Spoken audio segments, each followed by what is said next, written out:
Good morning from our global headquarters in New York. I'm Menace Crenny alongside Danny Berger. You're welcome to Bloomberg Brief. Let's set that agenda. On the brink of record highs, stocks pause. Another round of jobless claims on deck. Downplaying risk, President Trump brushes off national security concerns regarding TikTok. And the president scheduled for a virtual address to world leaders in Davos on day 3. Good morning, Menace. Danny, can't wait for that presentation to Davos. Now, these stocks were up 3.5% so far this year. This is the best start of the year since 2019. Deutsche Bank ran the numbers. We're just pausing for thought this morning, down 0.5% Some of those big tech alphas of yesterday. Just pause. Jamie Dimon says U.S. stock prices have kind of inflated, but we can see Bank of America's private clients' net purchases for the 11th week in a row. Bond market, they lapped it up, they snapped it up to $13 billion of 20-year paper. Flat at the moment, 461. 275 bid to cover ratio. That certainly beat the average over the past 6 months. Listening to Bridgewater yesterday in Davos, it could be a false dawn in these bond markets in terms of the push higher in these yields. And Larry Fink, of course, warns the biggest risk is to believe that inflation might be past the peak. Well, markets brushing off risk, taking a pause. There are some individual stocks on the move this morning. One of them we're keeping our eye on, EA, that is falling in the pre-market session. The entertainment company down nearly more than 13.5%. It cut its net booking guidance for the full year to a range that was below analyst expectations. Alaska beat on its estimates in the fourth quarter and forecast better than expected start to the year, giving the carrier a boost as it plans significant overseas expansion, up just under 4%. And GE Aerospace is expected to continue its run of positive earnings when the manufacturer reports its fourth quarter results before the market opened, but anticipation shares lower by 1.5%. And coming up this hour, we are live to Davos, conversations with the Belarus president-elect and Trip.com CEO Jane Sun. But first up, President Trump downplayed the risk to national security posed by the Chinese social media giant TikTok. Speaking yesterday in the Oval Office, the president suggested electronics made in China carry a greater spying risk than what he called kids watching crazy videos. Well, Kevin Whitelaw joins us now to discuss. So, Kevin, this is about paving an easier road for a deal, really, isn't it, for TikTok? And it shifts the narrative in terms of how do you define national security, doesn't it? Well, obviously, Trump is the master of redefining what he wants to think about national security or any other issue throughout the years. In his first term, he led the charge against Huawei and citing all kinds of risks from Chinese technology. So what's changed this time? Well, I think he discovered that he can reach young people on TikTok, and he and others credit TikTok with helping him to improve his stature going into this election with young people. And so suddenly TikTok is not a security threat. So I think sometimes it can be that simple. So it's not clear that there's been any new security assessment or intelligence assessment here. It's Donald Trump's assessment of TikTok that's changed. Fair enough. I mean, it's almost this carrot and stick approach with China. The carrot maybe being allowing TikTok to continue on in a similar form to it is. Elsewhere, Kevin, we had this big announcement that got everyone excited with Stargate, with OpenAI, all of these AI players coming together. But what it turned into was not a victory lap for Donald Trump, but almost a kind of comical public display of what billionaires fight about, with Elon Musk and Sam Altman disputing on what actual funding there is. What are the details, and what is this rift? There's Elon Musk's tweet. They don't actually have the money. Show us about how these sorts of things will evolve in this administration. Well, this is, again, a replay of things that we saw happen during Trump's first term. He likes to make these big dramatic announcements. He likes to get big dollar figures in there. He likes to get people together. But the announcement doesn't mean that anything's actually happened or that anything's necessarily new. And so then it takes the next days, weeks, and months to figure out whether there's any there. And so I think we're still trying to pick through and understand what really was agreed to that's new. Some of this appears to be collecting together some funding and projects that were already in the works. A lot of it seems to be aspirational and doesn't yet exist. And obviously, having Elon Musk, the Trump close advisor, raising questions about Trump's own announcement suggests that that's going to be a complicated relationship going forward, as Elon Musk is not somebody who tends to keep his opinions to himself. Yep, one to watch. Kevin, thank you so much. Bloomberg's Kevin Whitelaw. Now, the World Economic Forum at Davos is in our third day. Let's head over now to Bloomberg's Francine Lacqua, who is joined by the president-elect of Belarus, Sviatlana Tsikhanouskaya. Francine.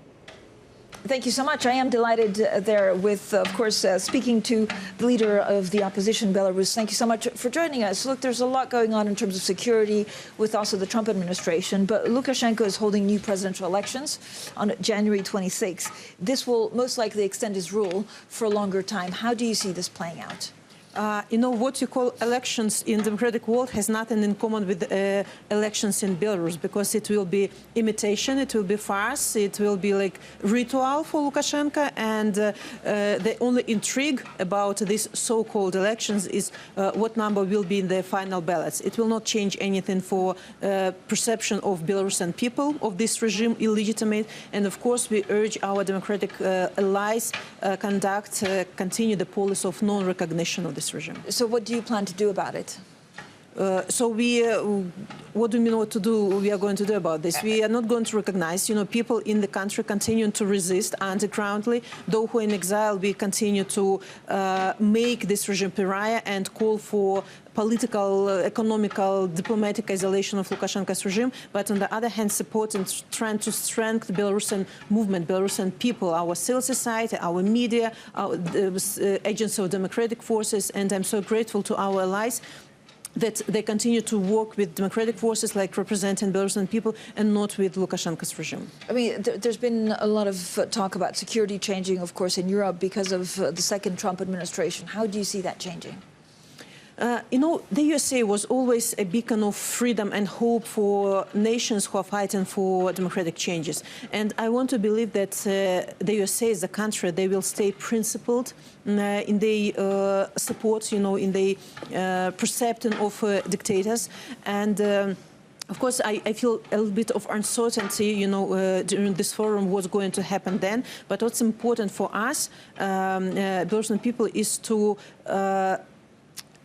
stay independent country, because now Lukashenko, illegitimate dictator, selling our sovereignty and independence to Putin, and so there are so many talks about possible negotiations about Ukraine and Russia. We need to make sure that Belarusian issue is also raised during these negotiations, because we are of strategic importance of the peace and security in the whole region, and without friend democratic Belarus, there will be no stability and security in Europe. So if President Trump says that America first, I think that free and democratic and independent Ukraine and Belarus are in their interests as well. So there's no question in your mind that actually the future of Ukraine also, I guess, changes the future of Belarus?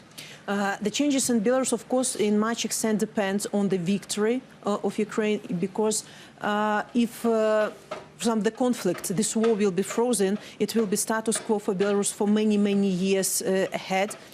The repressions will continue. Political prisoners are behind the bars, so it will be more difficult, for us to get this window of opportunity for the changes. But again, no one war and no one fight cannot be won when you are alone. We need allies. Ukrainians, of course, need allies. They need to give everything possible, to win this war. They have to be in the strongest position during this negotiation. And actually, of course, our country is also looking on Trump's policy, what's going to happen. And do you think it's in Trump's can talk in the language of ultimatums? Leadership is also about possibility to talk to dictators on the language of strength, and you have such possibility. So leadership is when you show that dictators are afraid of you, that they can listen to you. So this is about leadership. So we are waiting for strong actions, not betraying, of course, interest of Ukraine and Belarus. Do you believe this is a very delicate time because Belarus could be used through Russia to actually attack other countries? Of course. While Lukashenko is there, while he's puppet of Putin, our territory can be always used for attacking our, not only Ukraine, but also our western neighbors, Poland, Lithuania. We already see deployment of nuclear weapon, orchestrating a migration crisis, different provocations on the borders. It will be endless until Lukashenko is there. So that's why, in Belarus, democracy should come, and this dictatorship should be dismantled. What Belarusian people are afraid of now, that maybe at the moment of this peace negotiations about Ukraine, Belarus might be given as, cancellation price to Putin, as like bargaining chip. And we need powerful leaders of this world, to stay with Belarus and demand its independence. But Lukashenko is claiming that he's also hosting Russian nuclear weapons in the country. Do you believe that to be true? Look, we have no real proofs that nuclear weapon is already there, but facilities for nuclear weapon is in our country. And of course, it's one more step of Russia to anchor their presence in Belarus for many, many years ahead. And just in case of using this weapon, this reconciliation attack will be on the territory of Belarus, so not on Russia. Right. So it's like usage of our country, of our nation with the help of Lukashenko against the will of people. What role do you see Belarus actually playing in European security if democracy returns? Look, I think that the European Union project will not be completed without Belarus and Ukraine. Only independent and European Belarus and Ukraine can be reliable partners for our Western neighbors. So that's why don't look at assistance to democratic forces of Belarus or Ukraine as charity. It's your investment into your own security. We are fighting not for our pieces of land, for our nations. We are fighting against brutal dictatorships that are already threatening your nations as well. How stable do you think the regime of Lukashenko is right now? They might seem like monolithic and stable, and of course they are backed by Putin. But believe me, dictatorships are not immortal. They are very unstable inside, and we see how many informants and allies we have inside the regime who providing us different information, and we see that people in the regime, they hate each other, they don't trust each other. So any volatile situation will break everything. But could you see a fall like we saw Assad in Syria? Look, it might be like this. It might be internal coup d'etat. It might be this moment of opportunity might be connected with the Ukrainian victory or some economic issues. But our task as people is to be prepared for this moment, to be as strong as possible, to have strong society, strong free media, and to have weakened regime, weakened through sanctions, through political isolation. And you gave this Assad example. It was like a lesson for Lukashenko as well, that at the moment of turbulence, your ally, Putin, might not come and save you again if you are not in his interest anymore. Thank you so much for, of course, a very important conversation as we talk a lot about security here in Davos. Manas, with that, I'm going to send it back to you in New York. And, of course, we'll be talking throughout the day a lot about security, NATO, and what the new Trump administration will do. And, of course, you will hear from the president himself, Donald Trump, later in the day. Francine, great to see you this morning there with Sviatlana Tsikhanouskaya. And just a correction, as she was speaking with the leader of the opposition in Belarus, who has been in exile since 2020. Quick check on these markets, Danny. I mean, we did make a moment yesterday, one of our first record highs on the equity market. We just seem to have paused for breath this morning. Although yesterday there was a real sense of animal spirits. I mean, the narrative from a lot of these executives is roaring 20s, animal spirits, get ready for a big regime change. I think something that underscores that, Max Kettner and the team of HSBC this morning just putting out a note calling it Goldilocks on steroids, saying if you're looking for a note on U.S. politics, we're afraid this isn't it, saying we don't see it as a big game changer. Uncertainty is just uncertainty. Saying that the Goldilocks backdrop comes from U.S. disinflation and growth continuing on. So that's even besides the politics. Again, Max Kettner has been bullish for some time, but again, calling it Goldilocks on steroids for the first half of this year. Yeah, it depends where you are in valuations. I think the best line out of Jamie Dimon yesterday was very much get over yourself and get on with it, which is, worried about Trump's tariffs? Get over it. Let's have a look at the dollar, because at the moment it still believes there's going to be a few issues around tariffs. It's interesting. Larry Fink, when you look at euro dollar, 104.14, one of the best lines I saw yesterday. Larry Fink never saw such pessimism over Europe. That makes him think it is time to invest in the region. The euro is flat at the moment, 104.14, and we're counting down to BOJ tomorrow. Yeah, the expectation is that they will hike. If they announce a 25 basis point hike, which is what's expected, that will be the biggest hike since 2007.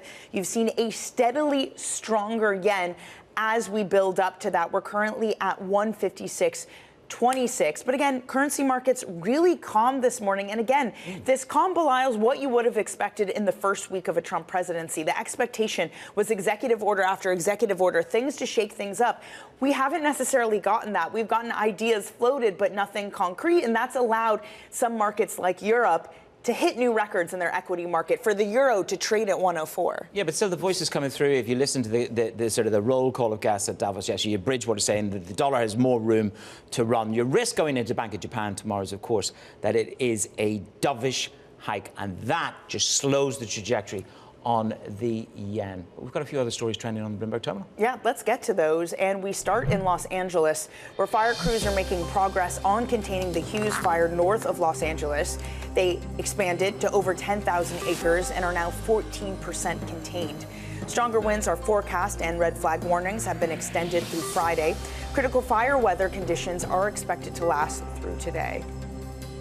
Saudi Crown Prince Mohammed bin Salman told President Trump that the country is willing to expand its investments and trade with the U.S. in the coming 4 years by $600 billion. That's according to the news agency SPA. He said the kingdom was eager to seize partnership created by the new administration's anticipated reforms. Bloomberg sources tell us that Secretary of State Marco Rubio is planning to visit Panama as soon as next week. It will be Rubio's first incursion since being sworn in and confirmed. It also highlights the president's focus on taking back the Panama Canal and stopping the undocumented migration that runs through Central America. Let's get back to Davos. Bloomberg's Rebecca Chung-Wilkins is sitting down with the CEO of Trip.com. Rebecca, good morning. Good morning from a very snowy Davos, Manus. Yes, we're joined by Jane this morning. Thank you so much for being here. I want to kick off thinking globally, just to begin with. We have seen in many parts of the world the global tourism industry really bouncing back to pre-pandemic levels. Tell us, what are some of the trends and dynamics that we should be looking out for in 2025? Yeah, for travel after COVID, it's really ramping up nicely. People will consider three factors before they make their decision where to go. The first one is safety. That is always the focus for travelers to make their decision where to go. The second one is visa application. Countries which give travelers free visa normally attracts the most of the travelers. The third one is direct flights. After COVID, lots of airlines are recovering very nicely. So we look forward to further recovery in 2025. One point of discussion that we've had at Davos this year has been about the impact, though, of the return of tourism on local communities. How is that impacting your business, and what measures are you taking?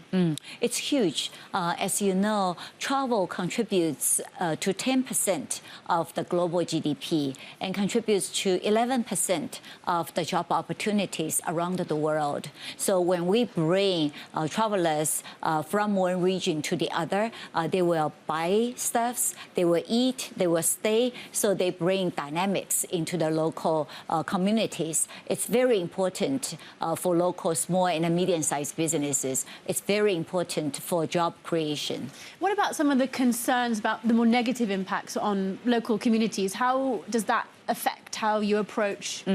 Lots of top-tier cities are addressing the unbalanced tourism.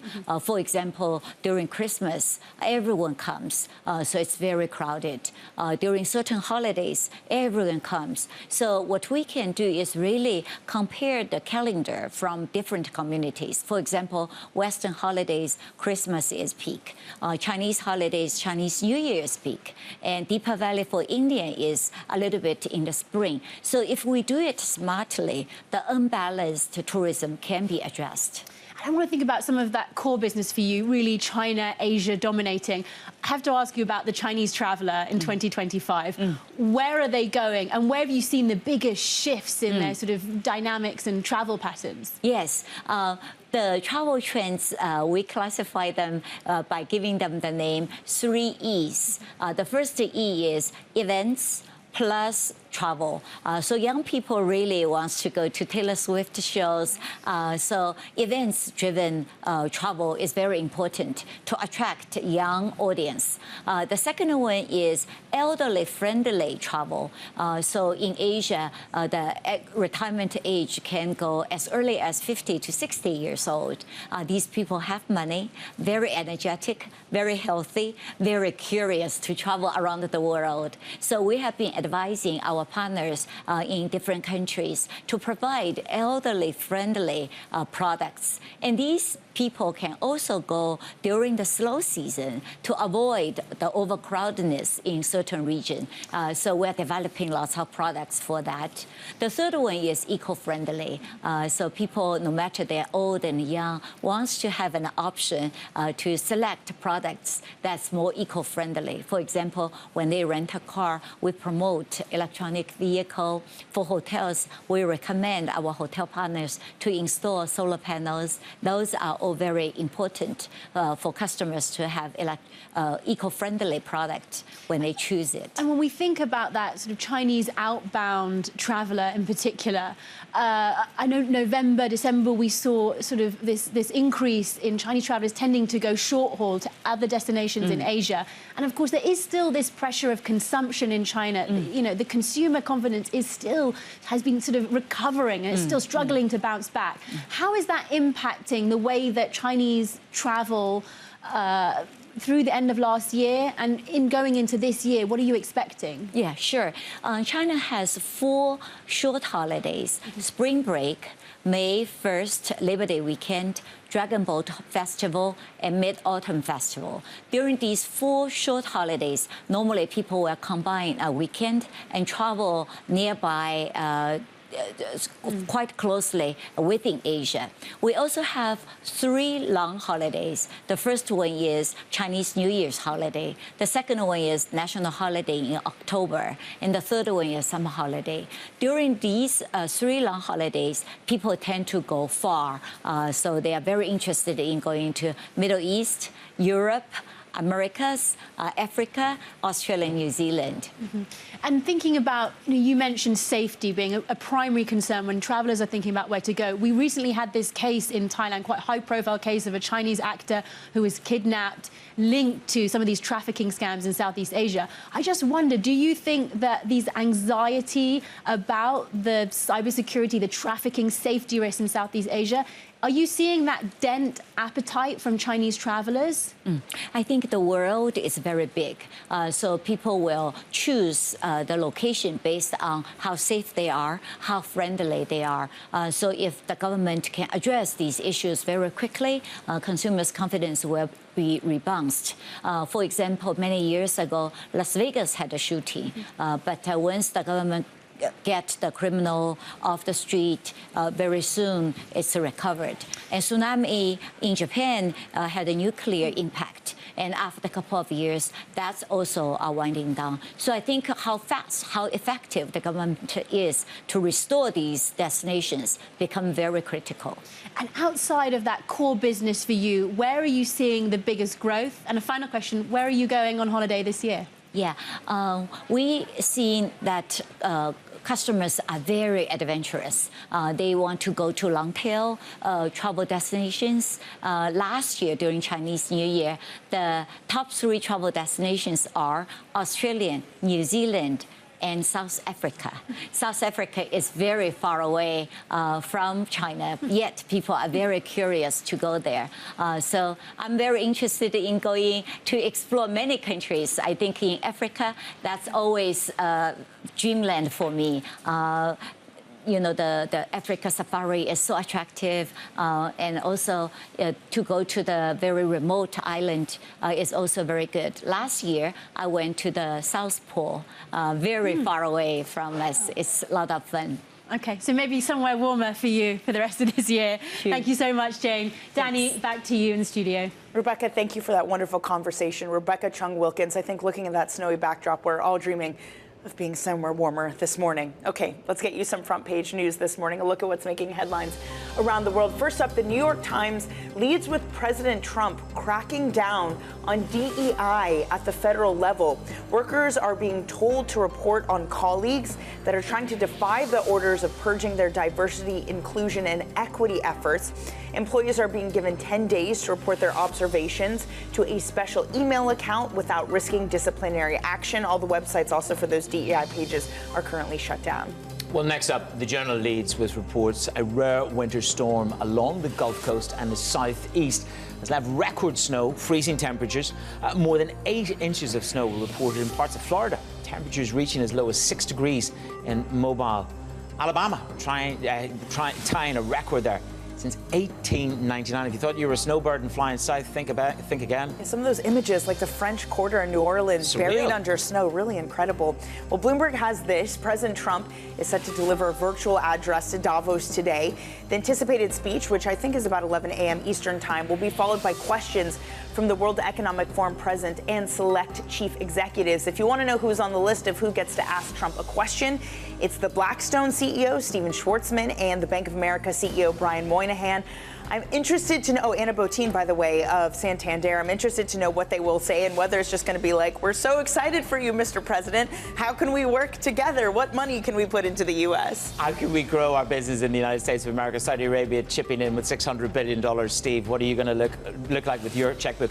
On the front page of the WEF website, analyzing the political vibe shift as the U.S. president takes office again. So it's a vibe shift and animal spirits.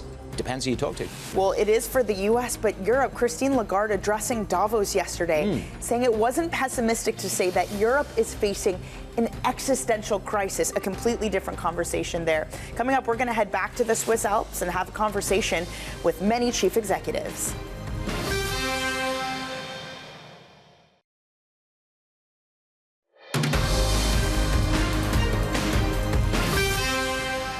From our global headquarters in New York City, welcome back to Bloomberg Brief. Danny Berger and Manish Cranny here, and it is another busy day at the World Economic Forum. We will take you live to Davos, but first, let's get a check on these markets. No drama to be seen here. We are 0.06% away from another all-time high for the S&P 500. As far as it goes for the future session, doesn't look like we'll get there. Things continue on as is. Slightly weaker this morning. NASDAQ 100 takes the losses down 0.5% after the AI enthusiasm and Netflix bonanza of yesterday after those earnings. Strong earnings all around. Bond market also extremely calm. Again, if you were to say, what would markets do in the first week of a Trump presidency? This is probably not what you'd expect. We're just grinding higher, but a basis point here, 2 there, 4.6% on the U.S. 10-year yield. Max Kettner of HSBC this morning putting out a note at around 5 a.m. saying it is Goldilocks on steroids, and it is not because of the politics. He goes out of his way to say this is not a note about politics, saying that it is the growth backdrop. It is U.S. disinflation that is going to carry this. And again, you've seen that in earnings, man. I point to P&G earnings yesterday. For the first time since the post-COVID period, they had a sales growth that wasn't promoted by prices increasing. They had just normal growth. It wasn't about margin this time around. Maybe that shows actually disinflation, at least in consumer goods, is here, and there's still strength. Then you just flip it over onto Netflix and you wonder, okay, so they've actually managed to up their prices right the way across the system. And nobody really notices. So it's about the elasticity in certain in services. I mean, you can call watching a movie, watching a Netflix is a form of service absorption. So service price inflation, it's still there. But will it dissipate? And Neil Dutta says he's more convinced that the inflation is here to stay. He's more convinced that the inflation will drop. Yeah. He's less convinced that the growth will stay. And I think that's an interesting juxtaposition because he's talking about real services and real goods dropping down. But I love Mac's notes. It's great. Extremely supportive Goldilocks. Yeah, I mean, he's extremely bullish. Okay, as promised, we're going to head back to the Swiss Alps. Let's head over to another panel that's taking place on stage, where Bloomberg's Jonathan Ferro is speaking on market divergence. On that panel, the governor of the Bank of Spain, General Atlantic CEO, TCW CEO, the NYSE president, and the president and CEO of JLL. Let's listen in. So I should probably reveal my biases that I'm American, but I'm going to answer the question just from a capital markets economic perspective.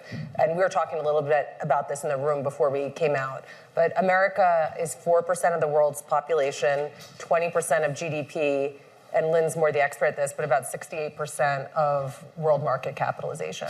So that's pretty exceptional, I think, when you think about share of productivity. A more interesting question is probably whether that's sustainable.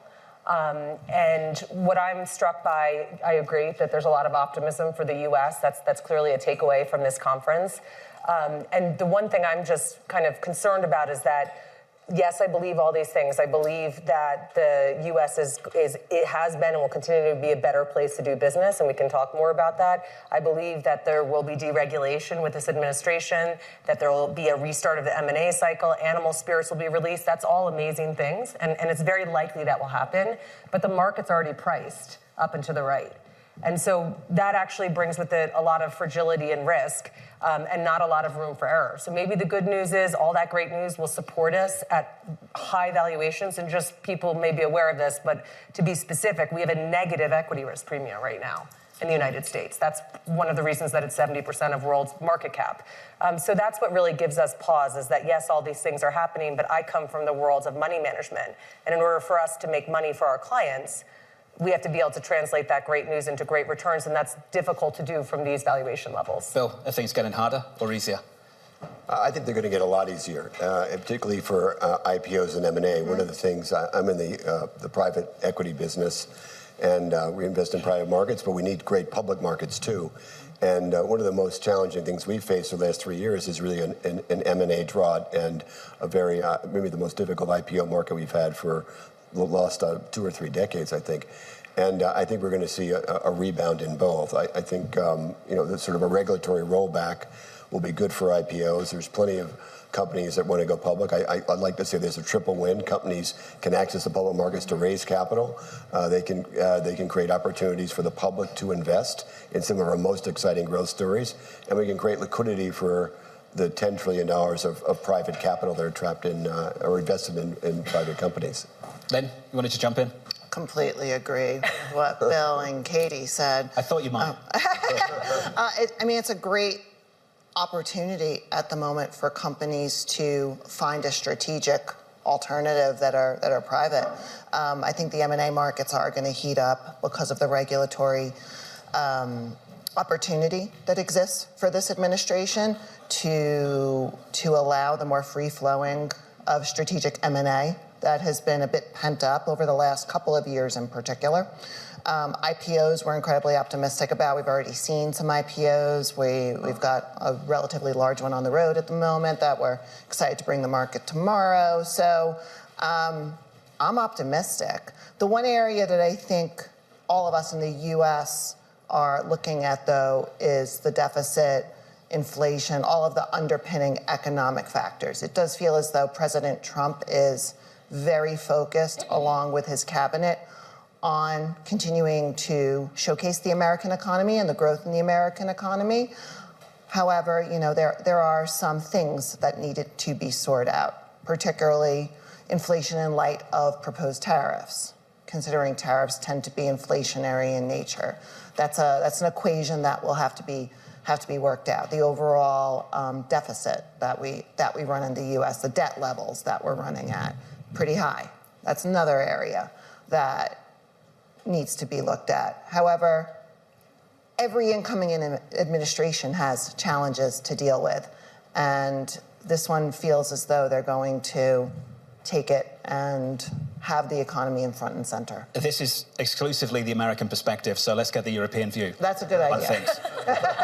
Christian, can you share that optimism when it comes to Europe? Well, from a European perspective, it's probably a bit more challenging than if you were to put it on or if I put on my American hat. Europe is obviously in a very slow growth environment. The largest economies in Europe are actually in recession. And we see this bifurcation on the monetary side, where in the US we are wondering whether interest rates can continue to come down or whether they will actually go up again, versus from a European Central Bank perspective, and we have somebody who's probably more knowledgeable to talk about it, but the likelihood that we will see interest rates in Europe to come further down in 2025 is very high, just because of the economic slowness we see there.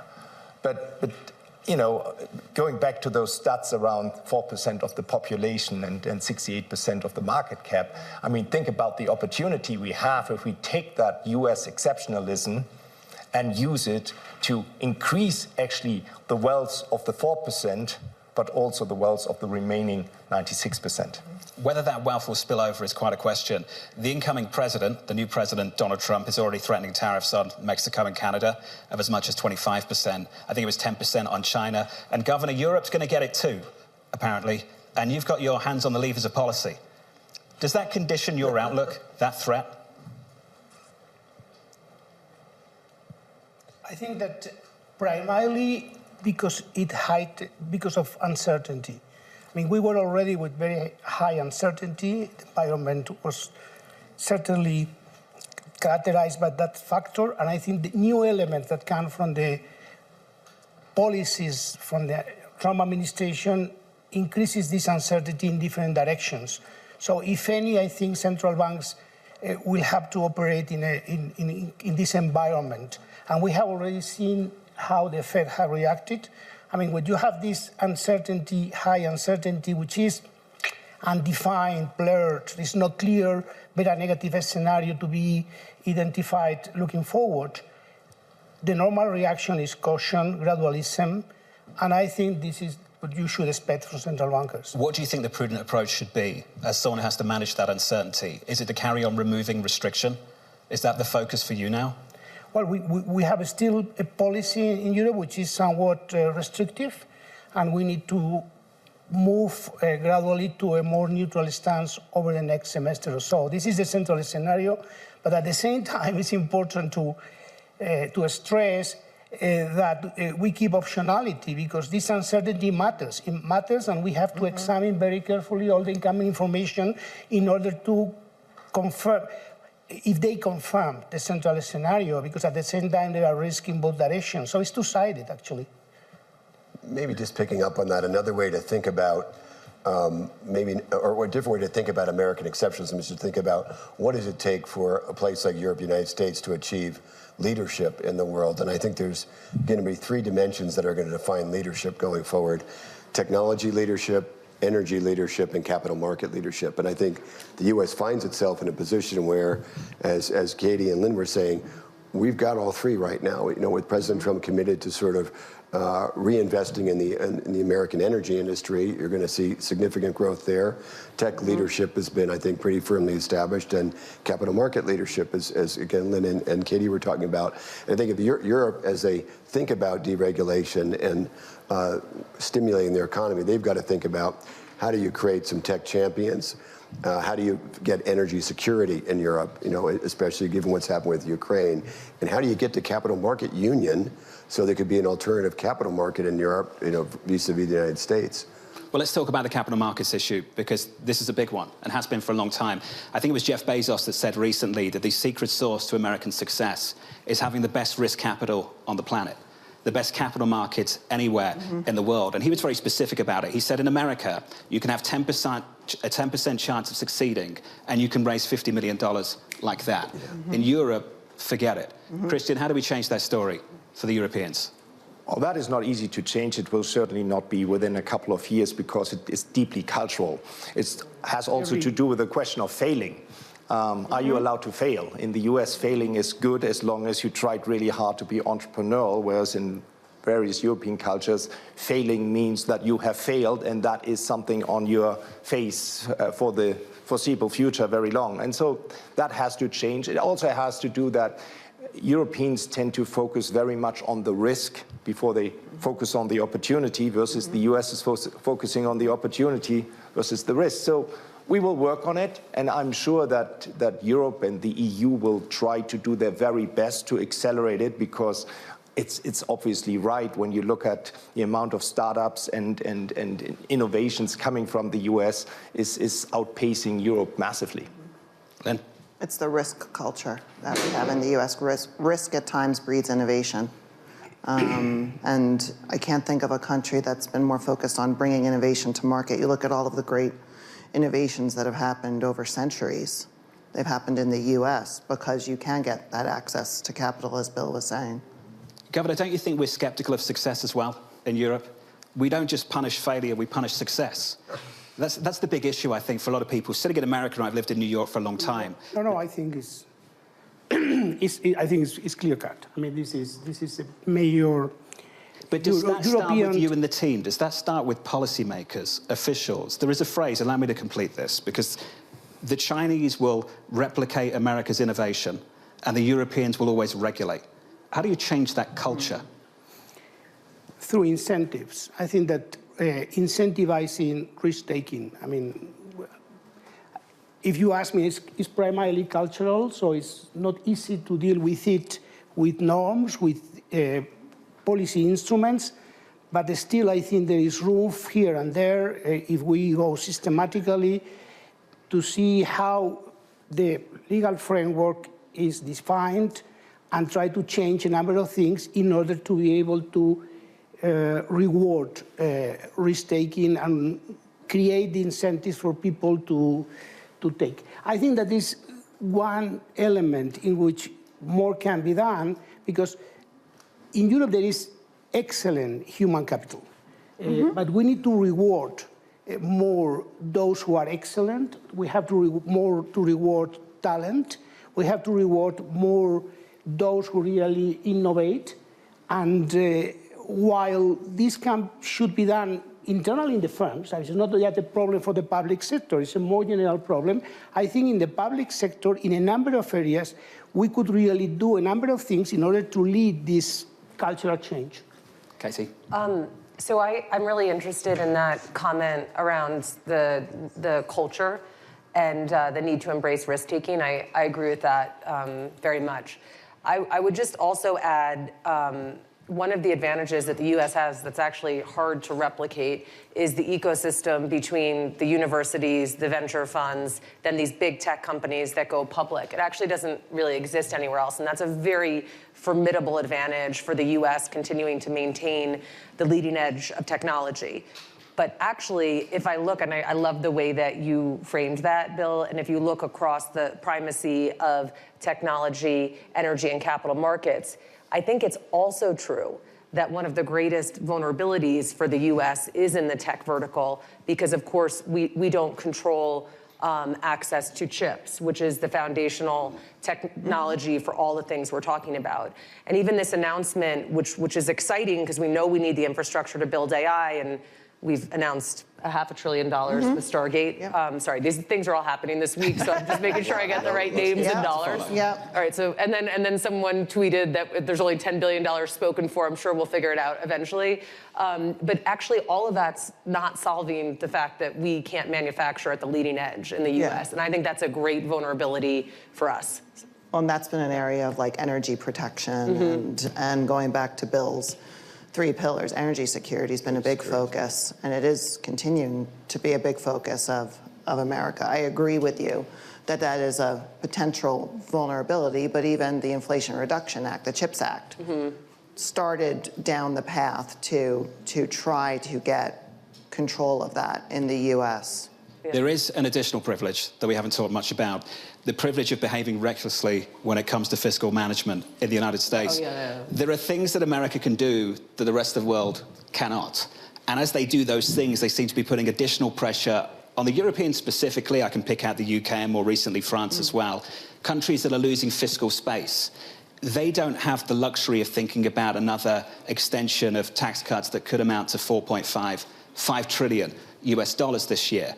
Can I get your thoughts on that, Bill? The unique privilege of behaving recklessly with the U.S. debt. Will we retain that privilege in America? Well, I think maybe coming at it a slightly different way, and it is the fundamental question, because despite all the tremendous optimism you're hearing about the U.S., I think the one worry that I have is the level of national debt and the level of deficit spending. And despite that, we do have the privilege of being the reserve currency of the world. At the same time, the capital markets at some point in time could start to have a problem with the level of debt, because you think about the level of interest expense to GDP, interest expense to the total government budget, needing to refinance $60 to $70 billion per week. Katie, I'm sure, knows about that in the Treasury market. These are very, very big numbers, and the numbers are deeply influenced by where the interest rates come out. So if rates don't start to bend down, if they stay flat or go up, these problems are even exacerbated. So it is a privilege, but it's also, I think, probably the biggest risk to this whole story is if you can't bend the yield curve, or at least start to bend rates down, it could have significant implications. And it's one of those things. It's not a problem till it's a problem for the markets. But at some point, the markets wake up and they have a problem with it. And then again, our ability to absorb significantly higher rates right now is not high, in my view. Governor, how do you feel about those issues? It feels like America can stomach 4% interest rates, maybe 5% interest rates. If there's a moment of reckoning to be had in America at some point on the horizon, maybe we're close to having one already in certain European countries. How much fiscal space do they have left? Is the pressure on you to do the heavy lifting? Well, the European framework is much more complex. It's more rule-based than in the US. Dealing with it has been always a challenge in the past because of the complexity and the governance of the monetary union. But seems to me that by comparison, the situation in the US is much more severe and concerning, no doubt.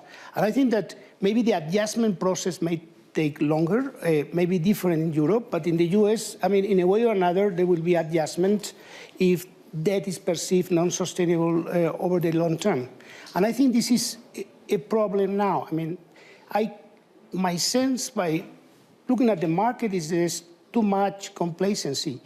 And actually, during these days, it reminds me somewhat this sentence by Chuck Prince by mid-2007, while the music plays, we dance, 2007.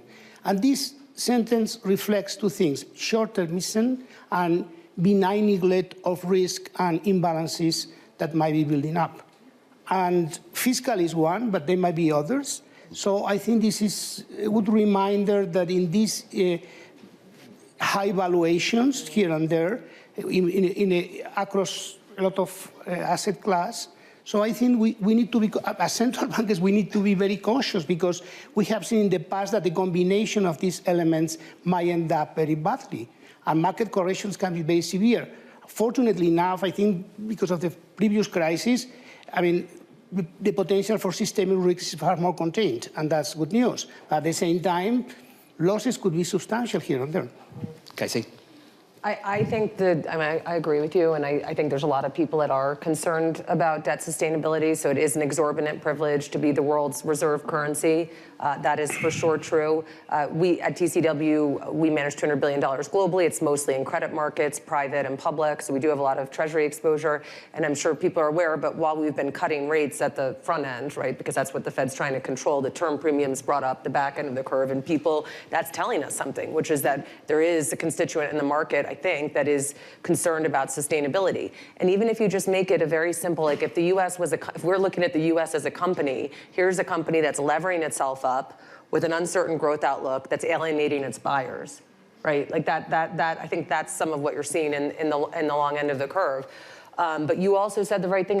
You don't know what's going to be the catalyst that causes it to break, but I think it is something important to look at. And I just end by saying, you were starting to point to this, but this what I said before about the fact that everything's great, but it's all priced in, it's up and to the right. What we should be asking ourselves, I don't really have a good answer for this, I have a hypothesis, is why is the market at record valuations if there's so many things that we need to fix and deregulate? And maybe it's actually because we've borrowed that growth through debt and inflation of asset prices. And so that's something that I don't have an answer for, but that I think a lot about. Bill, you got the answer? Yeah, I think just to add to what Katie just said, I think the thing that we should reflect back on is the importance of Secretary Bessent's incoming Secretary of Treasury Bessent's policy. He's talked about the 3 threes, and I think they're really important. You know, get the deficit down to 3% quickly. That would inspire a lot of confidence in the market, especially the Treasury market, and probably the yield curve to some extent. Generate 3% growth, because the reality is we're not going to inflate our way out of this. We've got to grow our way out of it. And so maintaining 3% growth, I think, is critical. And the last, those are the 2 main points. And his last point is 3 billion barrel equivalents of additional energy produced by the United States, which would be a stimulus to our economy. And if he does those things, I think he will create significant confidence in the markets. But I think that very quickly the attention is going to turn to him and say, can he really get us down to 3% deficits, again, relatively quickly? Governor? Yeah, my sense is the following. When markets are under this very optimistic mood, they tend to filter out new elements, at least for some time, in order to confirm this optimistic view. And they tend to neglect elements that might be at odds with this view. Let's take, for example, the expected policies of the Trump administrations. Certainly some of them are growth enhancing, but not all of them are by any means growth enhancing, unless some key elements of economic theory are to be reconsidered.